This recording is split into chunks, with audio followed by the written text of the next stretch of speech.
دوستو آئیے، میں آپ کا وقت زیادہ لینا نہیں چاہوں گا۔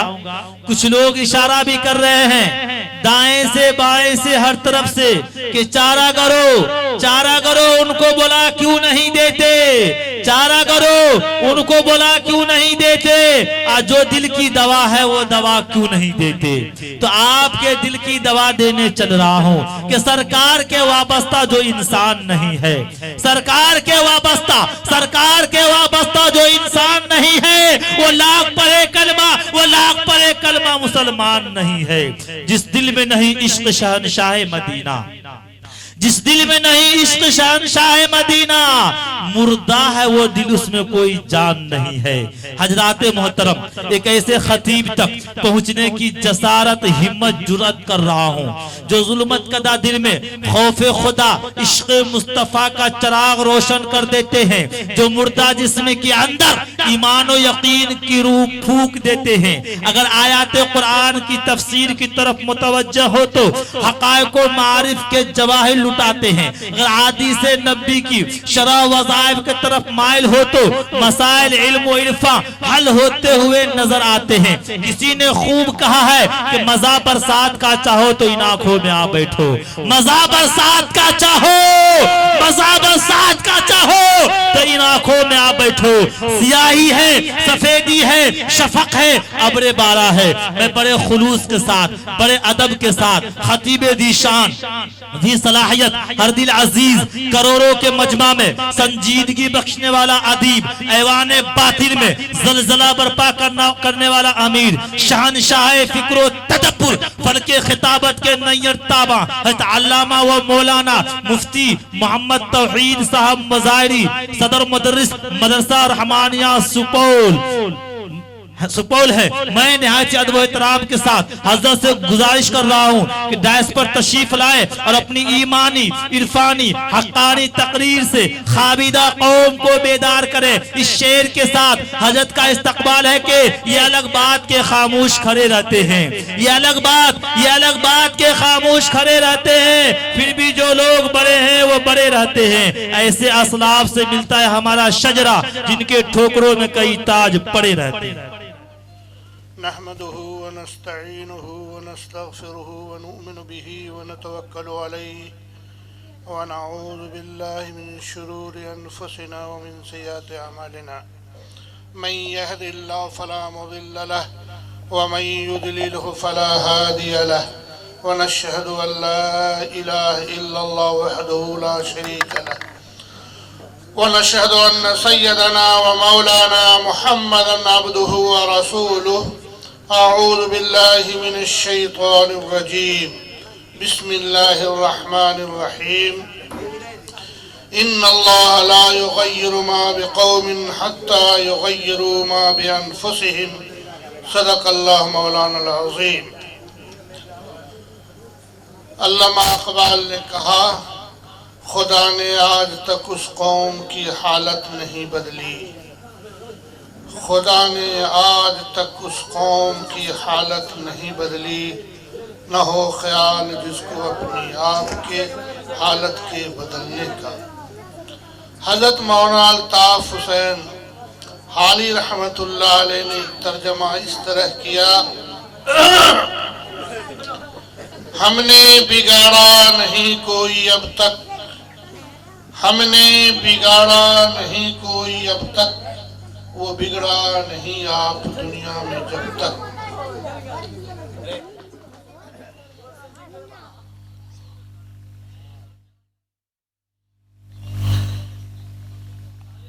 محترم بزرگوں، دوستو، صدر جلسہ، نوجوان ساتھیوں، عزیز بچوں، پردہ نشین ماں اور بہنوں، جہاں سنجیدگی کے ساتھ، تمانیت کے ساتھ، بغیر گفتگو کیے ہوئے ادھر ادھر متوجہ ہونے کے بجائے دین کی جو باتیں کہی جائیں ان کے جانب متوجہ ہو کر ذرا سننا چاہیے۔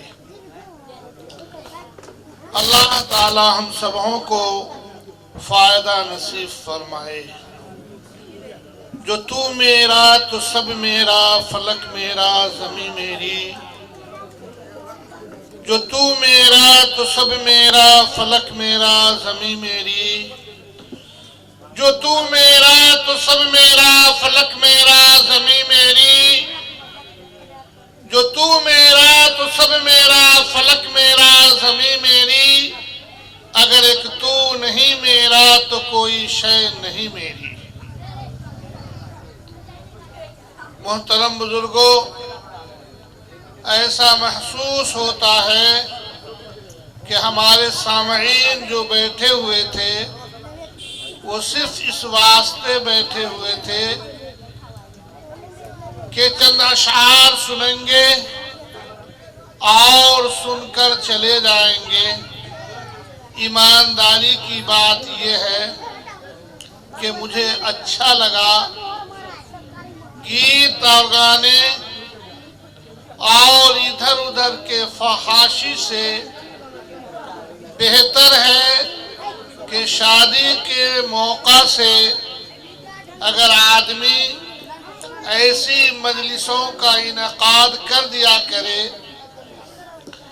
جس میں مادری زبان اردو کی بھی خدمت ہو جائے اور حالات حاضرہ پر ہمارے شعراء کرام اس انداز پر طبع آزمائی کریں کہ ہر آدمی ان کی فصاحت کلام اور بلاغت سے مستفید ہو جائے اور سیدھے سیدھے طور پر حالت حاضرہ کی باتیں انہیں سمجھ میں آ جائیں تو یہ بہت ہی اچھا ہے۔ اور ایسے موقع سے آج کی اس چھوٹی سی مجلس سے مجھے یہ جذبہ پیدا ہوا کہ خاص موقع سے یہ جناب مولانا عبدالجبار صاحب کی نظامت ہو اور ان شعراء کرام کے ساتھ اور مزید شعراء کو بلایا جائے اور اس مجلس کا انعقاد اسی عنوان سے ہو کہ آج یہ مجلس جو ہوگی وہ شعراء کرام کے نظر ہوگی اور اس کی حیثیت ایک چھوٹے سے مشاعرہ کی ہوگی۔ تو شاید یہ شعراء کرام جو بہت ساری تاریخی پس منظروں کو، جو بہت ساری تاریخی حقائق کو تھوڑے تھوڑے سے زبان میں، تھوڑے تھوڑے سے منظوم کلام میں وہ پیش کر دیتے ہیں کہ اگر اس کلام کو پھیلا دیا جائے، اگر اس منظوم کلام کو پھیلا دیا جائے تو راتوں رات اس پر تقریر کی جا سکتی ہے۔ میں ذرا ذمہ داری کے ساتھ بس آج ایک بات عرض کروں گا، اللہ تعالی ہم سبوں کو توفیق عطا فرمائے۔ پہلی بات تو دل کی کرہن ہے اور وہ دل کا بھراس ہے جسے میں نکال لوں۔ میرے عزیز دوست اور ہم سب کے پیر و مرشد حضرت مفکر اسلام حضرت مولانا سید محمد ولی رحمانی صاحب دامت برکاتہم العالیہ کے ساتھ جو آپ امیر شریعت بھی ہیں اور آل انڈیا مسلم پرسنل بورڈ کے جنرل سیکریٹری ہیں، خانقہ رحمانی منگیر کے شہزادہ نشیں ہیں، ان کے ساتھ جناب مولانا حسین احمد صاحب، اللہ تعالی ان کے قبروں کو نور سے بھر دے اور اللہ تعالی مغفرت کے بعد ان کے درجات کو بلند فرمائے۔ بہت دنوں تک مفکر اسلام کے ساتھ ان کی زندگی گزری اور مجھے بھی ان کے ساتھ ڈھیر سارے مواقع پر، موقعوں پر، جلسوں میں معیت کا شرف حاصل ہوا۔ ان کی یاد آتی رہی اور جب مولانا قاری ساجد حسین رحمانی میرے یہاں کے مدرس ہوئے مدرسہ رحمانیہ سپول کے، تو مجھے ایسا محسوس ہوا کہ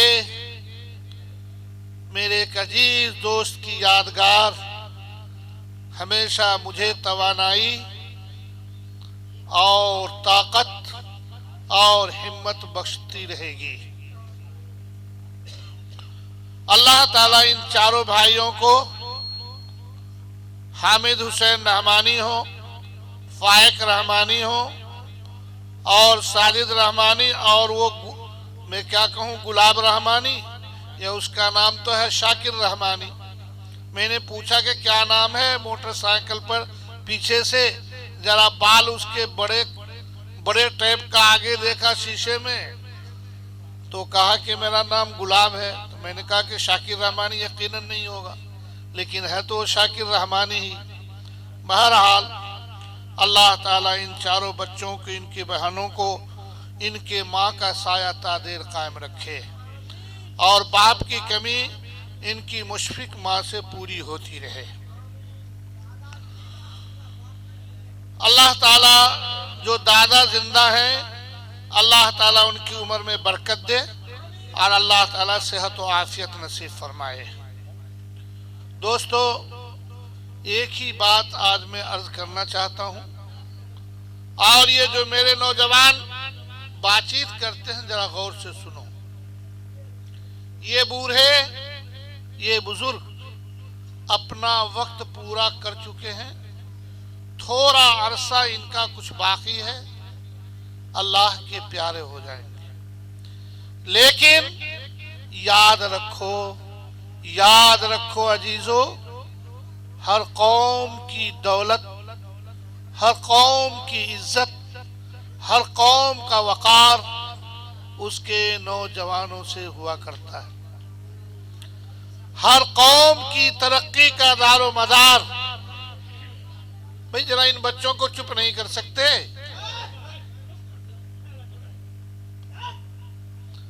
ہر قوم کی ترقی کا دار و مدار ان کے نوجوان ہاتھوں میں ہوا کرتا ہے۔ یہ بوڑھے، یہ بزرگ، یہ دعائیں کرنے کے لیے ہوتے ہیں، یہ ڈگر بتلانے کے لیے ہوتے ہیں، یہ راہ بتلانے کے لیے ہوا کرتے ہیں، اور قوم کا نوجوان اپنی قوم کی وہ اصل سرمایہ ہے، وہ اصل دولت ہے جو قوم کے کام میں آیا کرتے ہیں۔ جس قوم کا نوجوان، جس ملت کا نوجوان اپنے قوم اور ملت کے آداب و اصول سے، جس قوم کا نوجوان، جس ملت کا نوجوان اپنے مذہبی اصول اور دین سے علادہ ہو، اس قوم، اس ملت کا خدا حافظ، اس قوم، اس ملت کا خدا حافظ۔ آج ایک اندازے کے مطابق، ایک تجسس کے مطابق، آپ کے برادران وطن کے نوجوان، میں کیا بول رہا ہوں آپ سنیے، آپ کے، ہم سب کے برادران وطن کے نوجوان 85 سے 90% اپنی مذہبی کلچر کو اپنا چکے ہیں۔ کیا کہہ رہا ہوں میں، سن رہے ہیں آپ؟ آپ کے برادران وطن کے نوجوان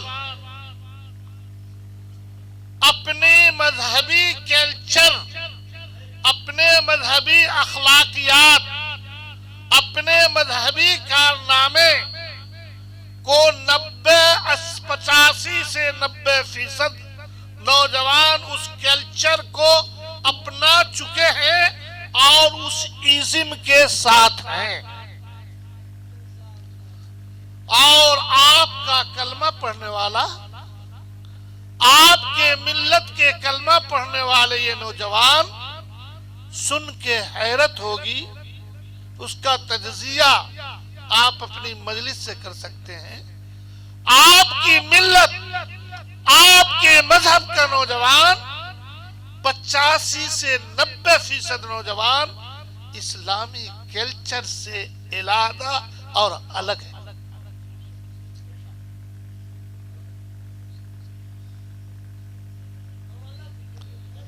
افسوس کا مقام ہے، افسوس کا مقام ہے کہ جس کا ماضی اتنا تابنا، جس کا ماضی، جس کا گزرا ہوا زمانہ اتنا روشن کہ ان کے قدموں کے نیچے کیسر و کسریٰ کا تاج، ان کے قدموں کے نیچے کیسر و کسریٰ کا تاج. اور آج ہمارا نوجوان انسانیت تک کو کھو چکا ہے. ایک بات آپ جانیے، آپ کے اندر جب صلاحیت تھی، آپ کے اندر جب عدالت تھا، آپ کے اندر جب انصاف تھا، آپ کے اندر جب سخاوت تھی، آپ کے اندر جب شجاعت تھی، آپ کے اندر جب انسان کی ہمدردی تھی، آپ کے اندر جب پڑوس سے محبت تھا، آپ کا نوجوان پڑوس کی بہنوں کو اپنی بہن کی طرح سمجھتا تھا، آپ کا نوجوان جب بڑوں کی قدر کیا کرتا تھا، آپ کا نوجوان جب علماء کی عزت کیا کرتا تھا، آپ کا نوجوان جب نبی کریم صلی اللہ علیہ وسلم کے راہ پر، اس سیدھی راہ پر چلنے کا دل دادا تھا. تو یقین جانیے آپ کے اندر انسانیت تھی، اور انسانیت کی بنیاد پر آپ نے اپنے وطن عزیز کی، میں بول رہا ہوں سنیے آپ نے اپنے وطن عزیز کی 1 سال 2 سال 100 سال 200 سال 500 سال 700 سال نہیں، 950 سال 1000 برس تک آپ نے اپنے وطن عزیز کی خدمت بڑے شان و شوکت کے ساتھ کیا. آپ کے اپنے وطن عزیز کی کنجی آپ کے ہاتھ میں تھی، آپ یہاں کے حکمراں تھے، آپ کی حکومت اس کے چپے چپے کونے کونے پہ تھی. کیا آپ کی تعداد اس وقت زیادہ تھی؟ ہرگز نہیں. نسبتاً اس وقت زیادہ تھی، نسبتاً ابھی زیادہ ہے، نسبتاً اس وقت کم تھی. میں نسبتاً کہہ رہا ہوں، کم تو تھی لیکن ابھی نسبتاً آپ زیادہ ہیں، اور وہ نسبتاً اس وقت اس سے بھی کم تھی. لیکن کیا تھا؟ اللہ اپنے بندوں کے خدمت کا موقع اس انسان کو دیتا ہے جس کے اندر انسانیت کا تڑپتا ہوا دھڑکتا ہوا دل ہوا کرتا ہے. حکومت کا تعلق، خدمت کا تعلق ایمان اور اسلام اور مذہب سے نہیں ہوا کرتا. جو میں بولتا ہوں ذرا یہ علماء کرام بھی سنیں. حکومت کا تعلق، خدمت کا تعلق کسی مذہب سے نہیں ہوا کرتا. خدمت اور حکومت کا تعلق انسانیت کے دھڑکتے ہوئے دل سے ہوتا ہے. جہاں عدل ہوا کرتا ہے، جہاں انصاف ہوا کرتا ہے، جہاں حق پرستی ہوتی ہے، جہاں حق گوئی ہوتی ہے، جہاں ایک دوسرے کے حق کا خیال ہوتا ہے. اس لیے کہ اللہ کے بندے ہم کلمہ پڑھنے والے بھی ہیں، اور اللہ کے بندے وہ بھی ہیں جو کلمہ نہیں پڑھتے. اللہ کے نبی صلی اللہ علیہ وسلم کی امت، ہم امت اجابت ہیں تو دوسرے لوگ بھی امت غیر اجابت ہیں. ہم کیا کرتے ہیں؟ اے میرے نوجوانوں تم کیا کرتے ہو؟ اے میرے نوجوانوں تم کیا کرتے ہو؟ اے میرے نوجوانوں تم کیا کرتے ہو؟ وہ کلمہ نہ پڑھ کر اللہ کو نہیں مانتا ہے، اور تم کلمہ پڑھ کر اللہ کو ٹھگتے ہو.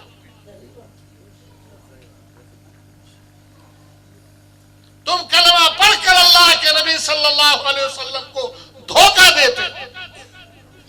وہ کلمہ نہ پڑھ کے اللہ کو نہیں مانتا، وہ کلمہ نہ پڑھ کے اللہ کے نبی صلی اللہ علیہ وسلم کے راہ اور ڈگر پر نہیں چلتا، اور تم کلمہ پڑھ کر اللہ کو دھوکہ دیتے ہو، اللہ کے نبی صلی اللہ علیہ وسلم کے راہ پر نہیں چلتے، اور وہ بھی کمال تو یہ ہے کہ اگر فائدہ بھی اس میں ہو تو بلا وجہ گناہ لوگ کماتے ہیں۔ یہ ہمارے نوجوان اپنے اس راہ کو، اس ڈگر کو چھوڑ کر چلتے ہیں جس راہ پر ان نوجوانوں کو اللہ نے کامیابیاں دی تھی، جس راہ پر یہ نوجوان چلے تھے تو اللہ نے ان کو کامیابیاں دی تھی۔